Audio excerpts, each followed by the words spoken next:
दोस्तों, कहानी शुरू करने से पहले कमेंट में नमो बुद्धाय लिखकर वीडियो को लाइक और सब्सक्राइब जरूर करें। तो चलिए शुरू करते हैं इस कहानी को। एक व्यक्ति काफी समय से परेशान था, जिसके कारण वह बहुत चिड़चिड़ा और तनाव में रहने लगा। वह इस बात से परेशान था कि उसे घर का सारा खर्च उठाना पड़ रहा था।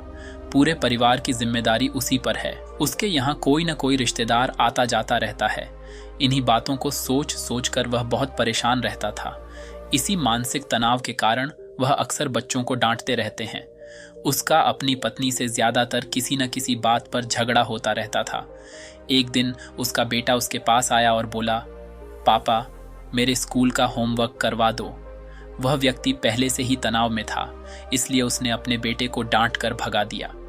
लेकिन जब थोड़ी देर बाद उसका गुस्सा शांत हुआ तो वह बेटे के पास गया। उसने देखा कि बेटा सो रहा था और उसके हाथ में उसकी होमवर्क कॉपी थी।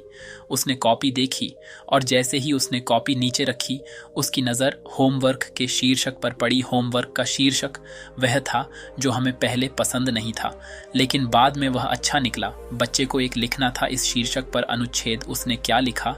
जिज्ञासावश उसने बच्चे का लिखा पढ़ना शुरू किया। बच्चे ने लिखा, मैं अपनी अंतिम परीक्षा के लिए बहुत आभारी हूँ, क्योंकि पहले तो यह अच्छा नहीं लगता, लेकिन उसके बाद स्कूल की छुट्टियां हो जाती हैं। इसके लिए मैं आपका बहुत बहुत धन्यवाद करता हूँ। कड़वी दवाइयाँ जिनका स्वाद खराब होता है, क्योंकि शुरुआत में तो ये मुझे बहुत कड़वा लगता है, लेकिन बाद में ये मेरी बीमारी को ठीक कर देता है। मुझे सुबह जगाने के लिए मैं उस अलार्म घड़ी को धन्यवाद देता हूँ। वह हर सुबह मुझे बताता है कि मैं जीवित हूँ। मैं भगवान को भी धन्यवाद देता हूँ, जिन्होंने मुझे इतना अच्छा पिता दिया, क्योंकि शुरू में मुझे उनकी डांट बुरी लगती थी, लेकिन वह मेरे लिए खिलौने लाते थे, मुझे घुमाने ले जाते थे और अच्छी चीज़ें खिलाते थे। और मुझे खुशी है कि मेरे पास पिता हैं, क्योंकि मेरे दोस्त सोहन के पिता नहीं हैं। बच्चे का होमवर्क पढ़ने के बाद वह व्यक्ति उठा तो अचानक उसका मन बदल गया। बच्चे द्वारा लिखे गए शब्द उसके दिमाग में बार बार घूम रहे थे। खासकर उसकी आखिरी पंक्ति ने उसकी नींद उड़ा दी। फिर वह व्यक्ति चुपचाप बैठ गया और उसने उसकी परेशानियों के बारे में लिखना शुरू कर दिया। मुझे घर के सभी खर्चों का ध्यान रखना है।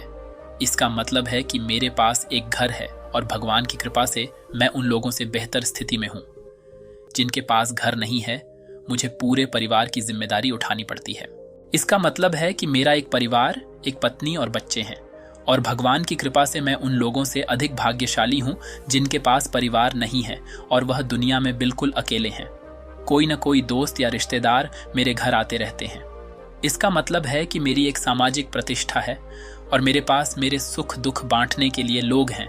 ये सब विचार आते ही उसने हाथ जोड़ ली, आकाश की ओर देखा और कहा, हे भगवान, बहुत बहुत धन्यवाद। मुझे खेद है कि मैं आपकी कृपा को नहीं पहचान सका। उसके बाद उसका मन एकदम बदल गया। उसकी सारी परेशानियां और चिंताएं मानो दूर हो गईं। उसे अपने अंदर एक अजीब सी शांति महसूस हुई। वह दौड़कर अपने बेटे के पास गया और सोते हुए बेटे को अपनी बाहों में ले लिया और उसका माथा चूम लिया और अपने बेटे और भगवान को धन्यवाद देने लगे। हमारे जीवन में जो भी समस्याएं हैं, जब तक हम उन्हें नकारात्मक दृष्टि से देखते रहेंगे, तब तक हम मुसीबत में रहेंगे। और जैसे ही हम उन चीज़ों को सकारात्मक दृष्टिकोण से देखना शुरू करते हैं, हमारा मन एकदम बदल जाएगा। हमारी सारी चिंताएं, सारी परेशानियां, सारे तनाव तुरंत खत्म हो जाएंगे और हम मुसीबत से बाहर निकलने के नए रास्ते देखना शुरू कर देंगे। किसी ने क्या सुंदर शब्द कहे हैं, जो लोग फूल देखना चाहते हैं उनके लिए हमेशा फूल होते हैं। महाभारत के एक संवाद में मृत्यु के बाद सबसे बड़े दानवीर कर्ण की आत्मा ने भगवान कृष्ण से पूछा कि मेरी माँ ने मुझे जन्म के समय छोड़ दिया था। क्या यह मेरा पाप था कि मैंने एक नाजायज संतान के रूप में जन्म लिया? द्रोणाचार्य ने मुझे शिक्षा देने से इनकार कर दिया क्योंकि वह मुझे क्षत्रिय नहीं मानते थे। क्या यह मेरी गलती थी? परशुराम ने मुझे शिक्षा दी और सभी ने मुझे श्राप दिया कि मैं अपनी शिक्षा भूल जाऊंगा क्योंकि वह मुझे क्षत्रिय मानते थे। गलती से एक गाय मेरे तीर के रास्ते में आ गई और मर गई और मुझे गांव के लोगों का श्राप मिला। मुझे द्रौपदी के स्वयंवर में अपमानित होना पड़ा क्योंकि मेरे साथ किसी भी राज परिवार के सदस्य की तरह व्यवहार नहीं किया जाता था। यहाँ तक कि मेरी माँ कुंती ने भी स्वयं इस तथ्य को स्वीकार किया था कि मैं उनके अन्य पुत्रों की रक्षा के लिए एक पुत्र हूँ। मुझे जो कुछ भी मिला वह दुर्योधन की कृपा से मिला। तो क्या यह गलत है कि मैं दुर्योधन के प्रति अपनी वफादारी का अऋणी हूँ? श्री कृष्ण मंद मुस्कान के साथ बोले, कर्ण, मैं पैदा होने से पहले जेल में पैदा हुआ था। मेरी मौत कंस मामा के रूप में मेरा इंतजार कर रही थी। जिस रात मैं पैदा हुआ उसी रात मैं अपने माता पिता से अलग हो गया था। तुम्हारा बचपन घोड़ों की हिनहिनाहट और धनुष बाणों वाले रथों की छाया में व्यतीत हुआ। मैंने बचपन में गायें चराई और गोबर उठाया। जब मैं चल भी नहीं पाता था, मुझ पर कहीं कहीं जानलेवा हमले होते थे। न सेना, न शिक्षा, न गुरुकुल और न महल। मेरे मामा मुझे सबसे बड़ा शत्रु मानते थे। जब आप सबकी प्रशंसा होती थी आपकी बहादुरी के लिए, आपके शिक्षक और समाज से। उस समय मेरी शिक्षा भी नहीं हुई थी। बहुत समय बाद मुझे आशी सांदीपनी के आश्रम में जाने का अवसर मिला। कम से कम आपको अपनी पसंद की लड़की से शादी करने का मौका तो मिला। वो राधा भी न मिली जो मेरे प्राणों में बसती थी। मुझे इसे छोड़ना पड़ा। मुझे उन राजनीतिक कारणों से या उन महिलाओं के साथ कई शादियां करनी पड़ी जिन्हें मैंने राक्षसों से मुक्त कराया था। जरासंध के आतंक के कारण मुझे अपने परिवार को यमुना से एक सुदूर प्रांत में ले जाना पड़ा और उन्हें समुद्र के किनारे बसाना पड़ा। दुनिया ने मुझे कायर, धोखेबाज कहा। दुर्योधन जीत जाता तो जीत का श्रेय तुम्हें भी मिलता, लेकिन धर्मराज के युद्ध को जीतने का श्रेय अर्जुन को मिला। कौरवों ने अपनी हार के लिए मुझे जिम्मेदार माना है। कर्ण, किसी का भी जीवन चुनौतियों से मुक्त नहीं है। हर किसी के जीवन में सब कुछ ठीक नहीं होता है। समस्या केवल यह है कि हर कोई अपनी समस्या को सबसे बड़ा मानता है। क्या सच है, क्या उचित है, ये हम अपनी आत्मा की आवाज से निर्धारित करते हैं। इससे कोई फर्क नहीं पड़ता कितनी बार हमारे साथ गलत व्यवहार किया जाता है। इससे कोई फर्क नहीं पड़ता कि कितनी बार हमारा अपमान किया जाता है। कोई फर्क नहीं पड़ता कि कितनी बार हमारे अधिकारों का हनन होता है। लेकिन फर्क सिर्फ इतना है कि हम उन सभी से कैसे निपटते हैं। जो लोग विपरीत परिस्थितियों में भी सकारात्मक सोचते हैं, उनके जीवन में कई परेशानियां कम हो जाती हैं। ऐसे में हमारे नकारात्मक विचार हमारे काम को बिगाड़ सकते हैं। इसके लिए हमें हमेशा सकारात्मक सोचना चाहिए। इस संबंध में लोक कथा के अनुसार एक गांव में दो आरशी एक छोटी सी कुटिया में एक साथ रहते थे। दोनों सुबह सुबह अलग अलग गांवों में जाकर भिक्षा मांगते हैं और फिर झोपड़ी में लौट आते हैं और फिर दिन भर हनुमान का नाम जपते रहते हैं। भीख मांगकर उनका जीवन चल रहा था। एक दिन वे दोनों अलग अलग गांवों में भीख मांगने निकले। शाम को दोनों वापस आए तो उन्हें पता चला कि गांव में तूफान आया है। पहले संत अपनी कुटिया पर पहुंचे तो उन्होंने देखा कि आंधी के कारण कुटिया आधी टूट गई है, उसकी त्योरी छड़ गई और भगवान को कोसने लगे। संत ने सोचा कि मैं रोज मंदिर में भगवान का नाम जपता हूँ, दूसरे गांव में चोरों और लुटेरों के घर सुरक्षित हैं और हमारी झोपड़ी तोड़ दी। हम दिन भर पूजा करते हैं लेकिन भगवान को हमारी कोई परवाह नहीं है। ये भगवान कितना क्रूर है। वे हम जैसे भक्तों को दुहक और दुष्टों को सुख देते हैं। कुछ देर बाद एक अन्य संत भी वहां पहुंचे। उन्होंने टूटी झोपड़ी भी देखी। ये देखकर वह बहुत खुश हुआ और अपना सिर जमीन पर रखकर भगवान को धन्यवाद देने लगा। संत बोले, हे भगवान, आज मुझे विश्वास हो गया कि आप सचमुच हमसे प्रेम करते हैं। हमारी भक्ति और आराधना व्यर्थ नहीं गई। आपने इतने भीषण तूफान में भी हमारी आधी झोपड़ी बचा ली। हम आपकी झोपड़ी में आराम कर सकते हैं।